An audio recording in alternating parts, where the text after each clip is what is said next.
Good afternoon, my lovely nurses. I hope you are fine and your family is good. So, today my topic is Hirschsprung's disease. What is Hirschsprung's disease? So, in today's session, we will discuss Hirschsprung disease. This is a congenital disorder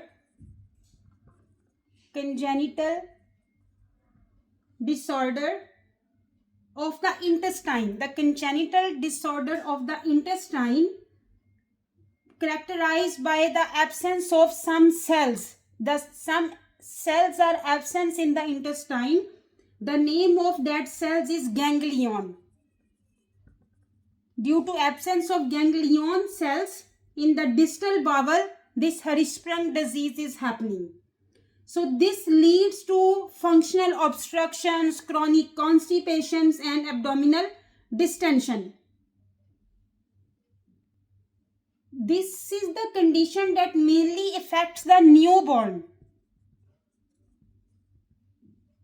babies, where the part of their intestine does not work properly because it's a missing of the special nerve cells, that is ganglion, and ganglion cells are helping to move the stool.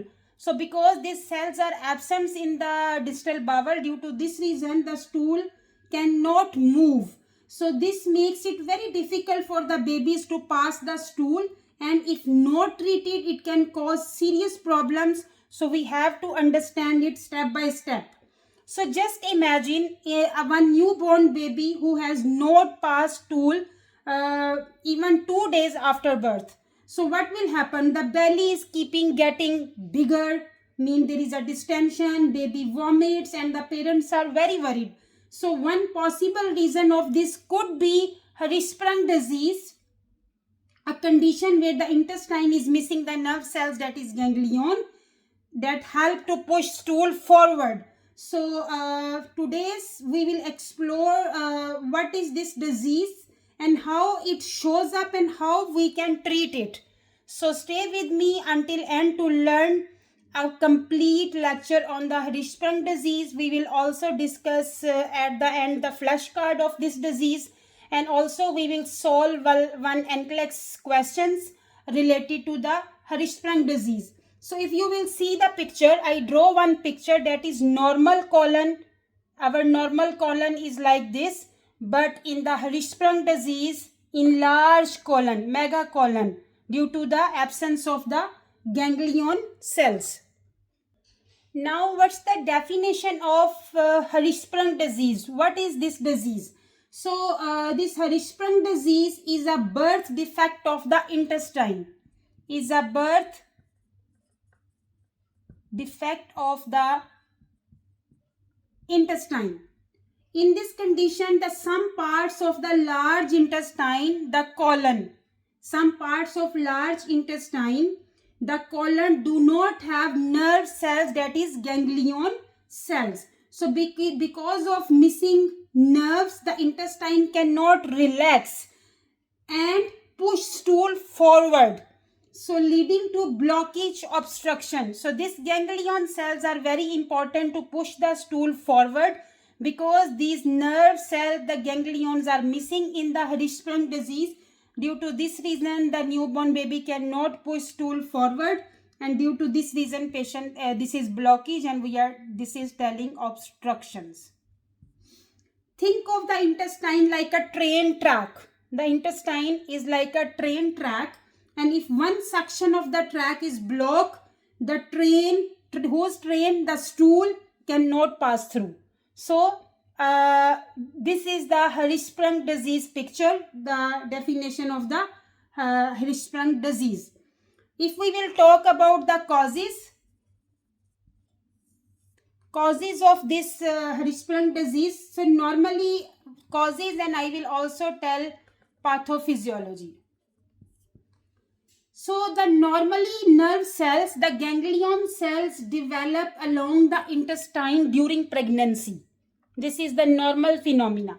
So in the normal nerve cells develop along with the intestine during pregnancy, but in Hirschsprung disease this process stops too early. leaving part of the intestine without nerves in the Hirschsprung disease. So the area without nerves is always tight and narrow. Tight and narrow. See, here is everything is normal. This is megacolon due to the absence of the ganglion cells, and it's become tight. That's why baby cannot push stool forward. So while the part before it becomes swollen and enlarged because stool gets stuck. So because there is a stool stuck, that's why this become megacolon. It's become large because stool is stuck there. Baby cannot push forward through the rectum. So that's why this is the swelling and the tightening of the area. So pathophysiology in easy language, during pregnancy it's normally develop in the intestine, but in the Hirschsprung disease it stop very early, leaving part of the intestine without nerves, and the area without nerve is always tight and narrow, and the megacolon, the part of the colon is swollen, enlarged because there is a stuck of stool. The sign and symptoms. The sign and symptoms of Hirschsprung disease, keep in your mind, easy to memorize, easy to remember. Keep in your mind mecon. Mecon. Me is meconium. C for constipation. O for obstruction. N for narrow. So this is the main sign symptoms. Patient did not pass meconium, constipation, obstructions, narrow the colon. Now in the newborn period,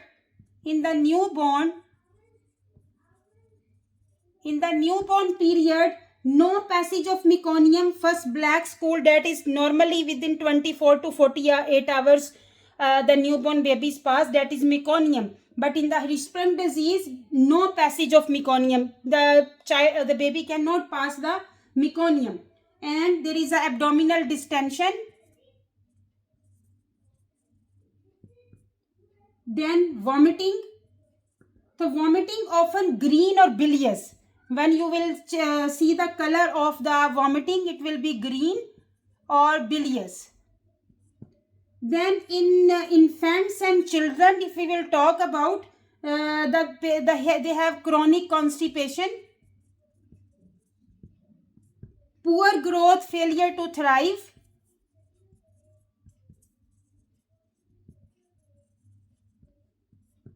abdominal distension, ribbon-like or full-smelling stools.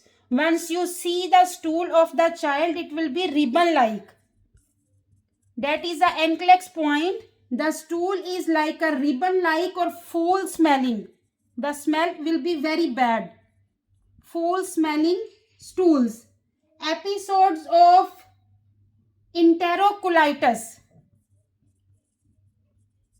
What is enterocolitis? This is episodes of enterocolitis, means severe infection, diarrhea, fever. So these infections, the Hirschsprung disease children and infants, they have mostly the episodes, severe infection, diarrhea and the fever. So this is the sign and symptoms of the Hirschsprung disease. Meconium, constipation, obstructions and the narrow colon, that is the main signs and symptoms. Newborn period, child cannot pass meconium, that is normally within 24 to 48 hours the newborn should have to pass. But in Hirschsprung disease, they cannot pass. Abdominal distension, vomiting, that is often greenish and bilious. But in the children and infants, it will be chronic constipation, poor growth, failure to thrive, abdominal distension. If we will check the stool, that will be ribbon-like, full-smelling stools, and they have episodes of enterocolitis, infection, fever and diarrhea.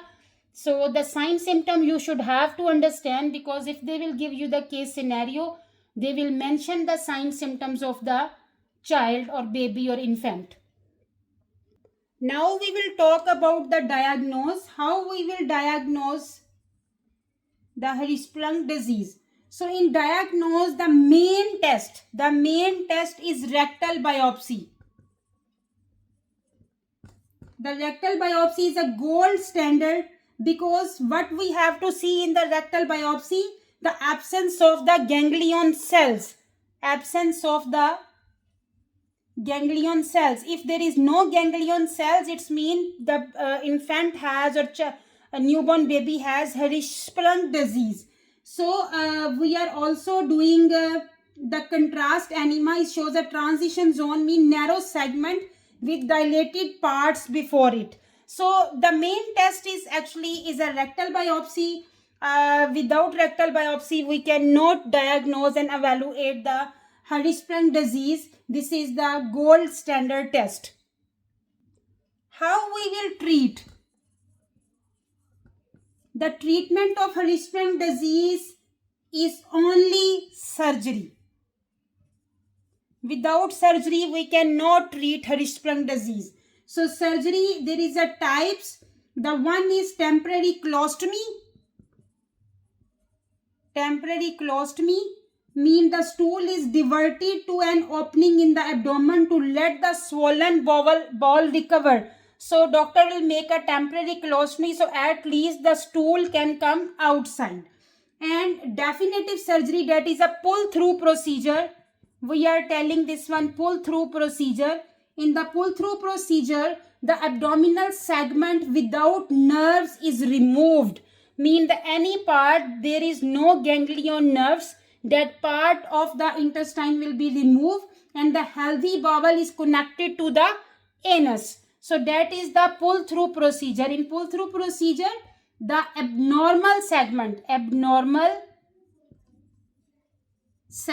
without nerves will remove, and what doctor will do? The healthy bowel,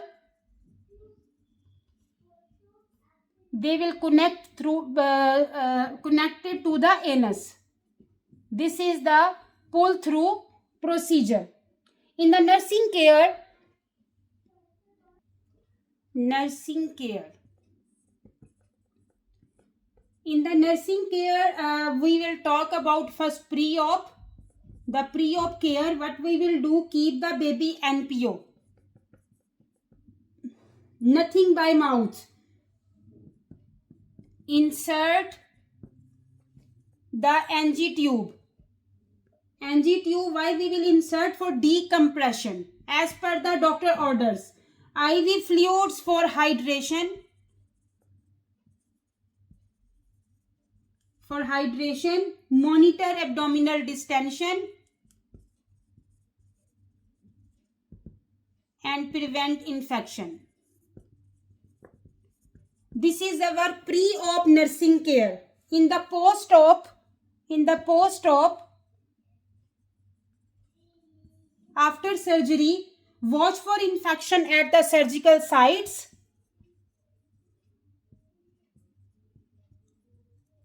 Care of the wound. Monitor bowel sounds and stool passage. That is very important. Monitor bowel sounds and stool passage.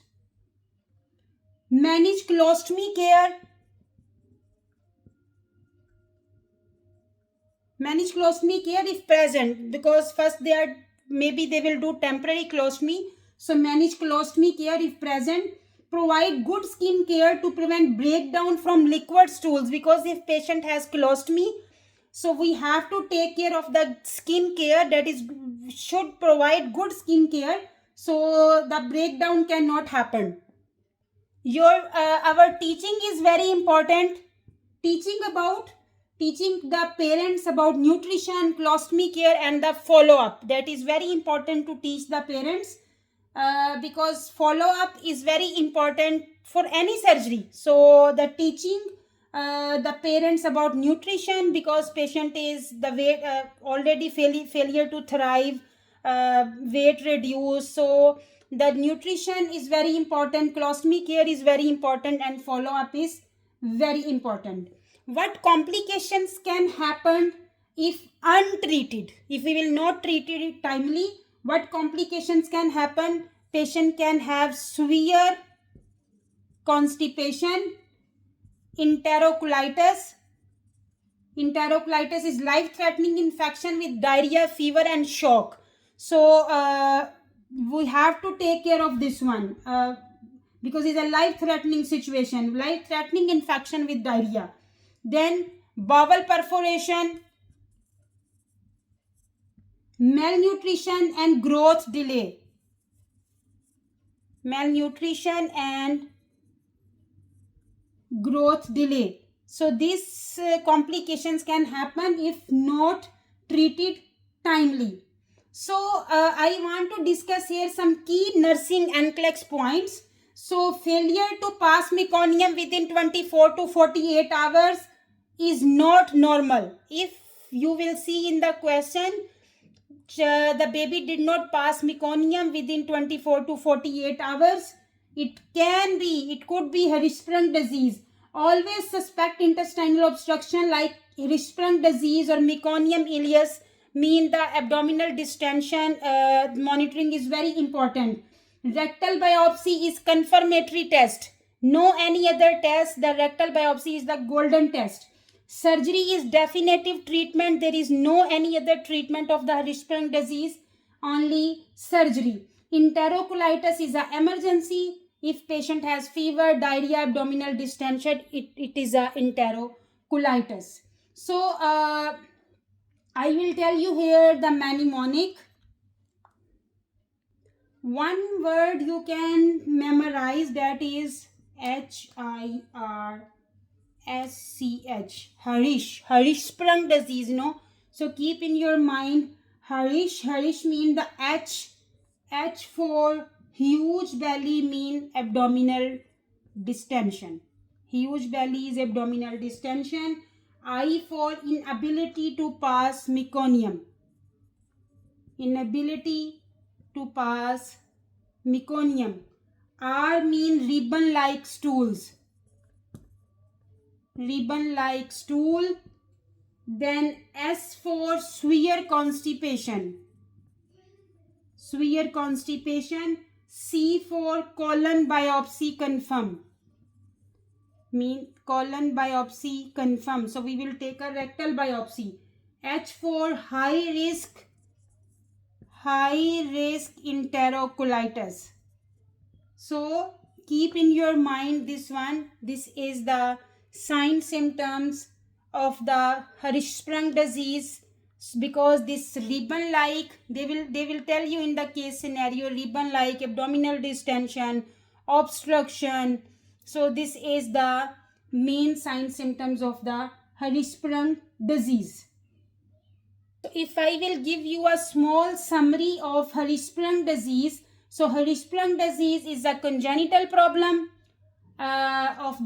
where the part of the intestine has no nerve cells, that is ganglion cells, and this lead to blockage, severe constipation, risk of infection. The gold standard diagnosis is rectal biopsy, and the definitive treatment is surgery. Now we will talk about the flashcards.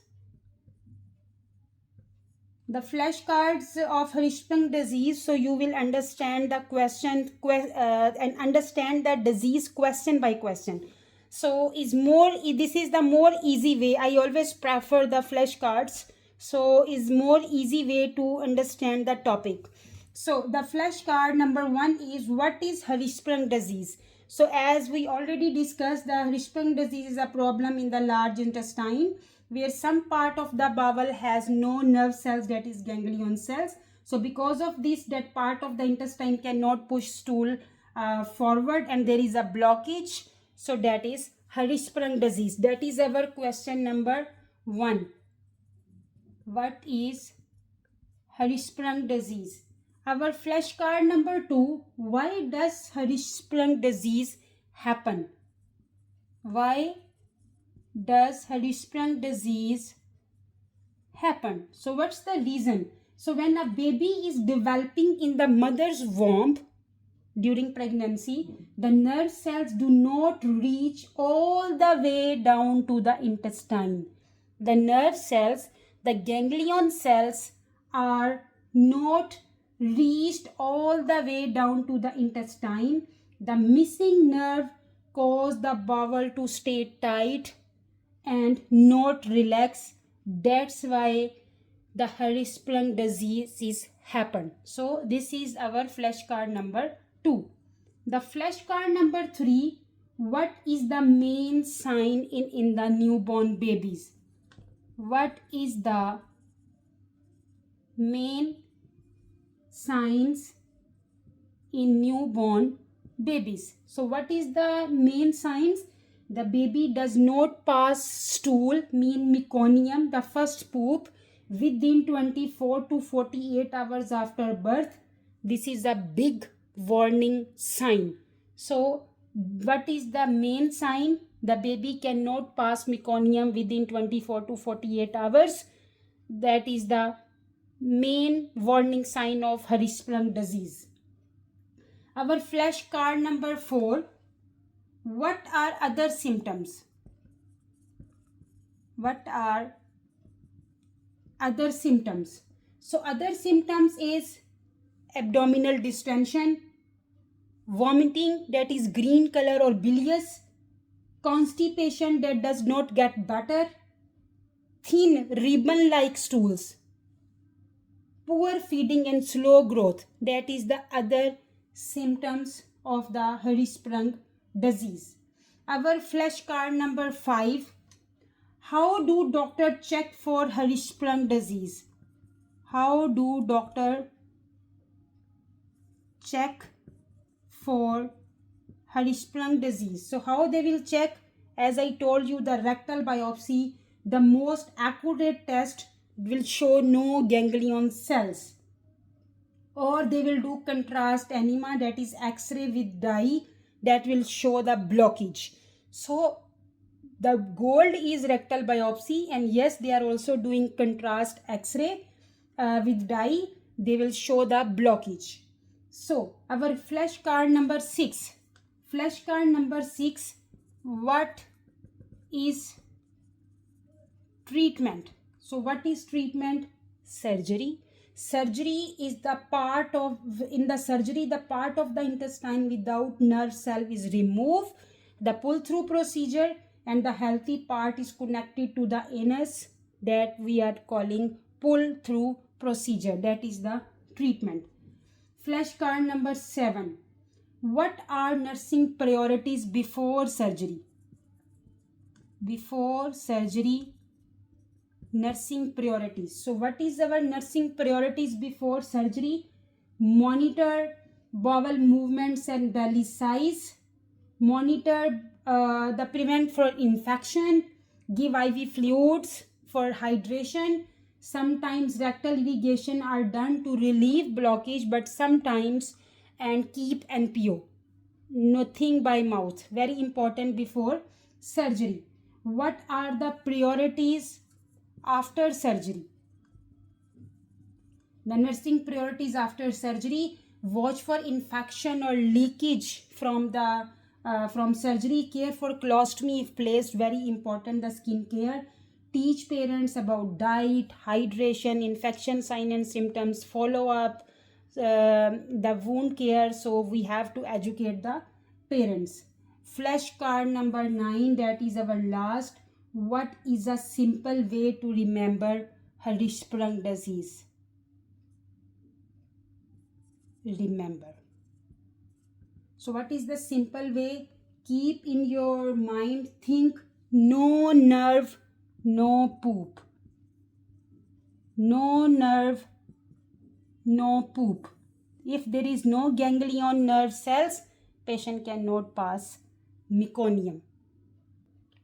I hope you like the lecture. So now we will go to the NCLEX question. So our question is, a 2 days old newborn has no past meconium since birth. The infant has distended abdomen and vomits greenish fluid. Which action should the nurse take first? So first we have to understand the topic, which topic they are discussing about. So as in our lecture we discuss the Hirschsprung disease, the main symptom is the newborn did not pass meconium within 24 to 48 hours, and patient has distension. The vomiting will be greenish color. So if you see in the question, 2 days mean from 48 hours the child did not pass meconium since birth. So the infant also have distended abdomen and the vomit greenish. So just imagine a 2 days old who has not passed meconium and now has abdominal distension, greenish fluid mean bilious is coming, vomiting has signs consistent with intestinal obstruction, and this is a potentially serious time sensitive problem that needs diagnostic evaluation and often surgical management. So the nursing priority, the nursing action is very important here. So which action should the nurse take first? Number A, insert a rectal suppository to stimulate stool. So not appropriate as the first action. In the, if you will diagnose, it could be Hirschsprung disease. So this is not an appropriate as the first action. If an obstruction or Hirschsprung disease is present, rectal stimulation or forceful enema suppositories can cause trauma or bowel perforation. So maybe patient don't have Hirschsprung disease, but the sign symptoms are showing it could be. So never stimulate the bowel, stimulate the rectum, never force anything. So it can cause trauma or bowel perforation and may mask diagnostic findings. So maybe they cannot diagnose properly when they will take the rectal biopsy. So it is not a diagnostic, not a safe immediate intervention in this clinical picture, because clinical picture is showing patient has Hirschsprung disease. So never do this one as a first action. Number 2, prepare the newborn for diagnostic evaluation such as rectal biopsy. So the rectal biopsy is a definitive diagnostic test as I discussed in my lecture. So to show the definitive diagnostic test for the Hirschsprung disease, because it will show the absence of the ganglion cells, and preparing the infant for diagnostic evaluation and the rapid medical surgical workout is the correct first nursing priority among the options. Rectal biopsy is our first action to prepare the newborn for diagnostic evaluation. So this is our right answer. Number C, offer small frequent formula feeds to improve nutrition. Contraindicated. Never give any fluid, nothing by mouth. If it could be Hirschsprung disease, keep NPO, because with suspected bowel obstruction and bilious vomiting, do not feed orally, because feeds will worsen distension, increase vomiting risk, that be aspiration, and delay definitive care. Never offer any small frequent formula feeds, that is wrong, contraindicated in the Hirschsprung disease. Number D, reassure the parents that delayed passage of stool is normal in newborn. Reassure the parents, incorrect, because and potentially harmful. Never say like this one to the parents, because passing meconium within first 24 to 48 hours is expected for most newborns. Failure to pass within the 48 hours is an important red flag that require evaluation. So telling parents it's normal would delay urgent care. So never tell the parents is a normal in the newborn. So our right answer is B, prepare the newborn for diagnostic evaluation such as rectal biopsy. So what our nursing actions you should have to take. So why I want to tell you, maybe they will give you some other option there. Maybe they will not give you there the diagnostic evaluation such as rectal biopsy. So our nursing action, our priorities are keep the infant NPO, no oral feeds. Alert the pediatrician surgeon and prepare for diagnostic workout, rectal this biopsy, contrast study, and the rectal examination. That is depend on the pediatrician what they want to do. Prepare for stabilization, start IV access for fluids, electrolytes, monitor vital signs, Measure abdominal girth, very important, and check for signs of shock or sepsis. So, a decompressed stomach, if ordered, such as the NG tube or OG tube to suction to reduce vomiting and aspiration risk. Document time of birth, bowel movements if is none, the vomiting color if is bilious, or which color of vomiting the baby pass, and the infant behavior like feeding and activity. Support and inform the parents. Explain that tests are needed urgently to find the cause and that these signs are not normal but are treatable. So, the parents' education, the emotional support is very important. So, no meconium, distended belly, green vomit, suspect obstruction, evaluate now. This is the step. I hope you understand the lecture. If you understand, please show me your thumbs up. Give your precious comments. Subscribe my channel and don't forget to push the icon bell button for my coming videos notification. Thank you very much. Your support is mean a lot. Take care yourself and your family. Allah Hafiz.